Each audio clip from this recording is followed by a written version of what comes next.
और सेबी की चेयरपर्सन को कौन अपॉइंट करता है? सेबी की चेयरपर्सन को ये दो महानुभाव आपके सामने हैं, अपॉइंटमेंट्स कमेटी ऑफ कैबिनेट, प्रधानमंत्री और हमारे देश के गृह मंत्री श्री अमित शाह।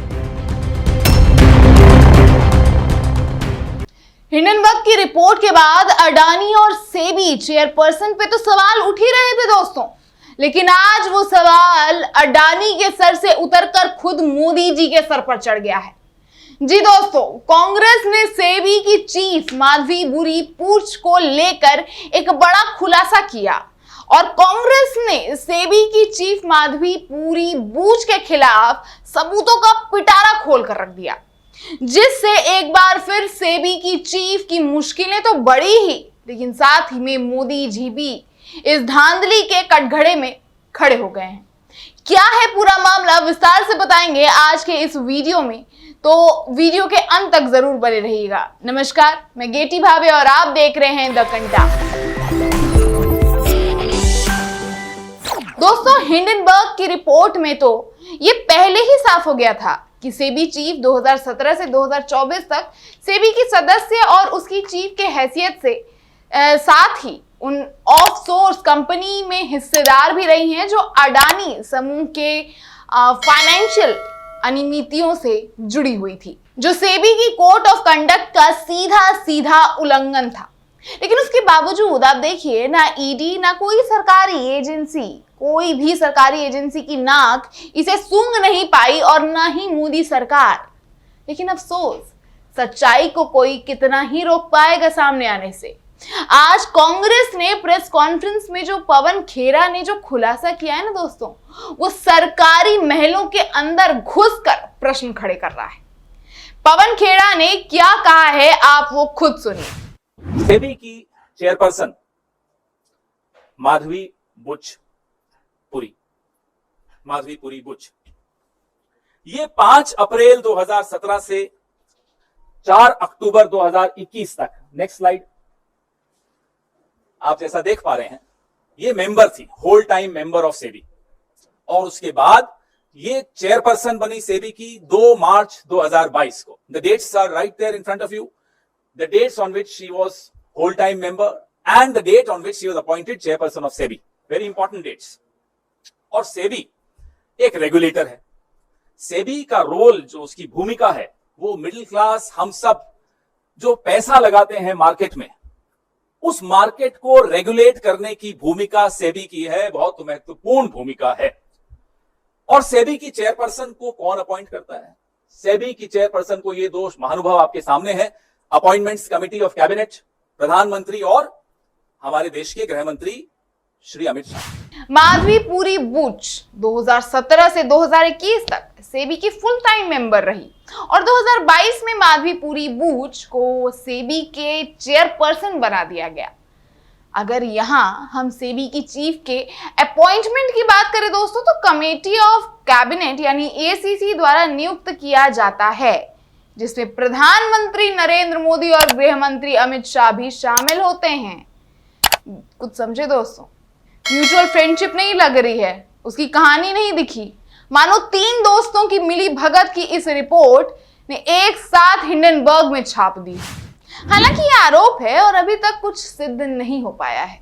खैर, आप सोचिए, सेबी चीफ का पहला आरोप जो हिंडनबर्ग ने लगाया था अपने रिपोर्ट में कि खुद सेबी की चेयरपर्सन अडानी के साथ शेयर मार्केट की धांधली में हिस्सेदार थी, वही अब पता चल रहा है कि माधवी ने साल 2017 से 2024 के बीच आईसीआईसीआई बैंक से 16.8 करोड़ रुपए की सैलरी ली और इसी दौरान माधवी सेबी सैलरी लेती रही और आईसीआईसीआई बैंक से भी।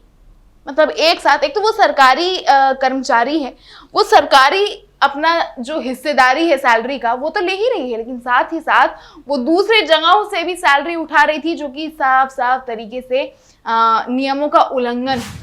हालांकि ये खुलासा कांग्रेस ने किया है और इसे कॉन्फ्लिक्ट ऑफ इंटरेस्ट का मामला बताया है। लेकिन दोस्तों, कांग्रेस पार्टी के मीडिया और प्रचार विभाग के चेयरमैन पवन खेड़ा ने प्रेस कॉन्फ्रेंस में यह भी कहा कि बाजार में हम जो पैसा लगाते हैं उसे सेबी रेगुलेट करता है, लेकिन सेबी की चेयरपर्सन का कौन नियुक्त करता है? वो अमित शाह के मंत्रालय की ओर से होता है, जैसा कि मैंने अभी आपको बताया। जबकि ये कैबिनेट की नियुक्ति समिति है जिसमें प्रधानमंत्री और केंद्रीय गृह मंत्री अमित शाह का शामिल होना बहुत ही महत्वपूर्ण होता है।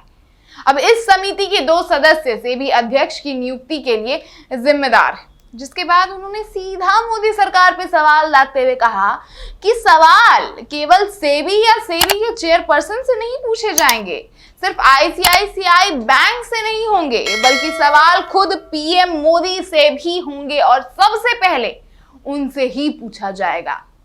इस तरह की सर्वोच्च संस्था के हेड को चुनते वक्त क्या पीएम को पता था कि वो बैंक से भी लाभ ले रही हैं? सेबी ने अपनी गाइडलाइंस आईसीआईसीआई बैंक के लिए बदली। ये हो क्या रहा है? बैंक से नौकरी छोड़ने के इतने दिनों बाद भी लाभ क्यों मिल रहा है?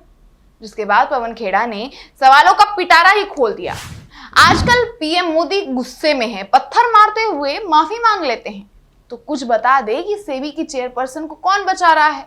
इस शतरंज का खिलाड़ी कौन है? अब इस बैंक को भी कटघरे में खड़ा करना होगा।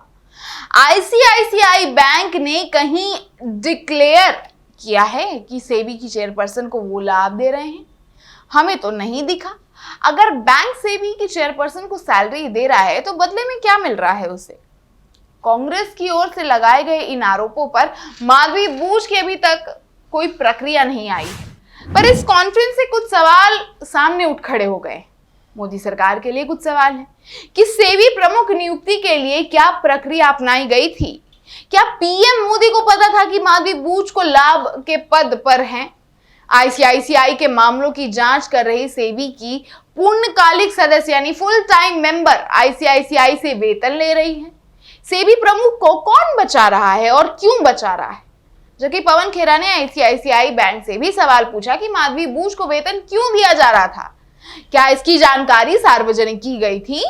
सेबी से भी सवाल किया गया कि क्या ऐसी और कंपनी है जिनसे आपके सदस्य पैसे ले रहे हैं?